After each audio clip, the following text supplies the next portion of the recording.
Hey everyone, I hope you all are doing great in your life and in your studies also. So as you all know that IBPS clerk prelims is around the corner and it will start from 18th of December and my exam is on 19th of December in the second shift.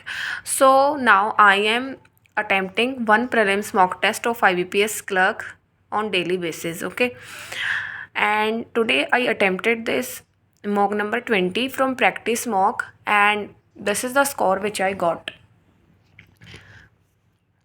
So the score which I got was 80.75, and this is the first time when I have got a rank in the single digit in practice mock. This is the percentile and this is the accuracy.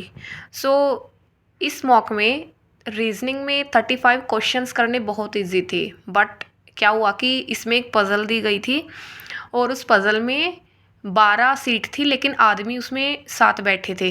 तो मैंने सोचा कि अगर vacant seat है तो थोड़ी सी tricky puzzle होगी, लेकिन अगर उसको शुरू से ही सीधे से बनाते तो वो शुरू से ही वो पज़ल बन जाती। बट मैंने उसको ट्रिकी समझ के उसको बार बार एक स्पेस छोड़ के बिठाती रही। मैंने सोचा कि वैकेंट सीट इनके बीच में ही होगी, और ऐसा कुछ भी नहीं था। जस्ट वो बिल्कुल सिंपल पज़ल थी और उस पर मैंने 3 से 4 मिनट वेस्ट कर दिए। सो अगर कोई इसमें अच्छे से करे तो इस मॉक में 90 के अराउंड स्कोर आ सकता है। तो अगर आप ये मॉक दो तो इस बात का ध्यान रखना, ठीक है। अब मैं सेक्शन वाइज मार्क्स दिखा देती हूँ। So in English I got 23 and I had attempted like 28 questions and 4 questions were incorrect. Then in quant I got 31.75. I had attempted 33, one question was wrong. Then in reasoning I attempted 26. So ऐसे दिख भी रहा होगा, reasoning में percentile बहुत कम है, 74। वो इसीलिए क्योंकि मैं वो पज़ल बना ही नहीं पाई, बहुत ज़्यादा इजी पज़ल थी और उस पज़ल के चक्कर में मेरे फिर 4 या 3 क्वेश्चन अल्फ़ा न्यूमेरिक के भी रह गए।